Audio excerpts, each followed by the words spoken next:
Well, Tam, Sunday, the big Dundee derby. Surely it's not just another game. No, it's not another game. I think at the start of this week there was a calmness, in the training group. There is still a calmness, but I think as we start to approach 48 hours before the game, there's now an energy, there's a focus, and certainly an intent. So I think for me it's nice to be able to feel that ahead of 14,000 fans at Tannadice and my first Dundee derby. For a game as special as this, as big as this, that means so much to so many people, what's the build-up been like? With the atmosphere amongst the squad, the atmosphere about the whole place. I think the key thing for me is my job is to make sure that the players remain calm, that there's clarity on what it is we expect to achieve at the weekend. But also on the same token, I think you've got to just ride the wave of energy, of interest, and like you said, because it is such a special occasion, the Dundee derby at times probably falls to slightly lesser significance because of the Glasgow and Edinburgh derby, but I certainly don't see it like that. I've been to all these derbies, I've been to 3 Dundee derbies, and I think they're every bit as special as the other 2. Dundee, of course, haven't won at Tannadice for 17 years. How confident are you, Tam, that can continue? Every time we go onto the pitch, I feel confident in this group. Whether that was the build up to the week of the Rangers game, I spoke so confidently, we got the result. Again, I have a lot of belief and trust in these players. They place a lot of demands and expectations on themselves, and the majority of these guys have thrived in previous Dundee derbies. So yeah, I just feel like we're a really well connected club just now. We know what's expected of us, and we're targeting the 3 points on Sunday. And what sort of game can you expect? There are very good players indeed in both squads. Two teams packed full of good quality players that can play very good football. But do you expect that, or do you expect 100 mile an hour kind of frantic derby stuff? I think to start with, there's always going to be a bit of frenzied energy. That's something that's just to be expected. But ultimately, the clarity that I was speaking about earlier there, we have to get the ball down, we have to play, we have to utilise the quality that we have in the squad, and really make sure that we imprint ourselves on the game, and that's exactly what it is we intend to do. You've noted that Ben Siegrist is back. How big a decision have you got in your hands? Well, it's a big decision, because when we recruited Trevor Carson, we knew at one point he was going to get opportunity. Once he got opportunity, it was then going to have to be a decision between who takes the gloves back over. So for me, it's a really healthy position to be in just now. 2 guys that have got total respect for each other. I've got total respect for them, and they're pushing each other every single day in training. So for me, that's a really strong position for me, being as a manager and head coach. Have you had a more difficult decision to make as a manager of United? I don't actually feel like it's a hugely difficult decision. It's only challenging because of the respect that I have for them as professionals, and also as men. I have a really good relationship with both, but I'll always do what's right for the team, what's right for the occasion, and what gives us the best chance of getting the 3 points on the day. Are these the kind of decisions that, why you're a football manager, and that's what you have to do as a football manager?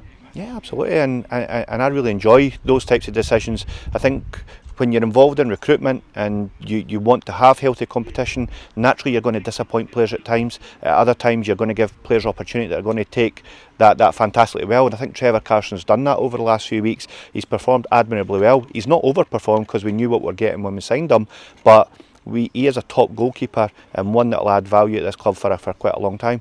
Any other team news? Really healthy squad. We've got Louis Apre and Liam Smith working with the physios just now, pushing every single day to be involved on Sunday. But other than that, we're registering really healthy numbers in training. There's a focus and energy on the pitch, and I think the boys are just now counting down the time to kick off at 12 o'clock on Sunday. How much more fitting is it that derby's been played in the top flight this weekend? Absolutely. I think if you asked any player from both teams, they would say we both belong in that division. And I think if you asked the fans, they'd maybe tell you something different. But no, absolutely, we're delighted to be up there, and we're delighted to have big games. That's why we want to be up here. We want to be playing derbies. We want to be playing against Celtic and Rangers, Hibs and Hearts and Aberdeens, and that's why we're in the league. Those are the games you look forward to. And we said a couple of seasons ago, those were the games that were kind of the fuel for us getting back in that division, to be competing and to be trying to get 3 points. So not to be doing it in the Premiership is huge for us as a club.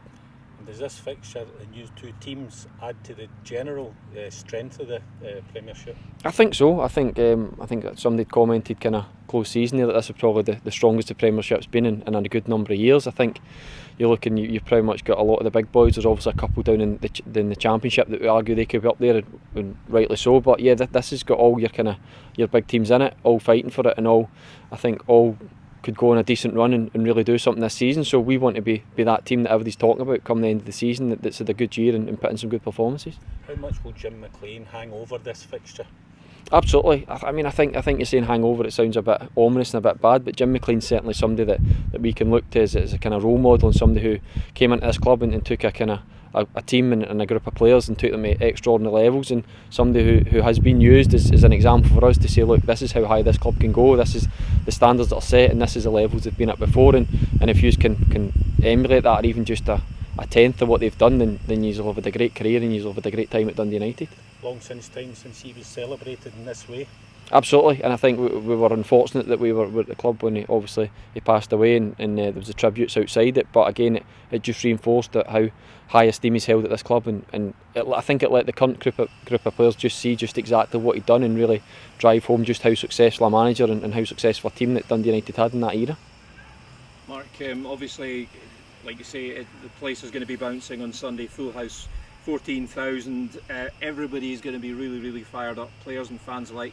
As skipper, how important a role do you have in kind of trying to keep everybody cool, cool heads? Yeah, it's a bigger role, but I think I'm lucky enough that I've got a good changing room. We've got senior players there. We've got a large number of the boys who've played in the derby. As I say, it wasn't the Premiership, but that all kind of goes out the window for the derby. So no, we've got boys that have experienced it. We've got boys that have experienced success in it as well, which is important. Boys that know what they've done before the games and leading up to it, that led to a good performance and a result. So yeah, the changing room's good. We're in a good place. We feel as though we've always kind of just looked internally at what we can affect and how we can prepare. And to be honest, we don't feel as though preparation could have went any better. And one game at a time and all that, but it could be a great week for you, couldn't it? Winning Sunday, that would set you up really, really well for a cup quarter-final against Hibs and then a visit to Celtic in the league. No, it's a huge run of games, and as I said earlier, these are the games that we always looked at and we used that as a kind of motivation to get back into the Premiership and be competing in these games and to be doing well in cups. So no, it's a huge week, but as you say, us as players, we kind of need to take it one game at a time. I know it sounds like the old cliche that we just trot out all the time, but you end up tripping yourself up, and if you look too far ahead, we start worrying about Hibs or worrying about Celtic, then we don't give the importance of this fixture deserves. So we'll look no further than the derby. We'll look to get 3 points in that, and then as you say, we'll look to use that as a springboard to go on and get some more better results after that.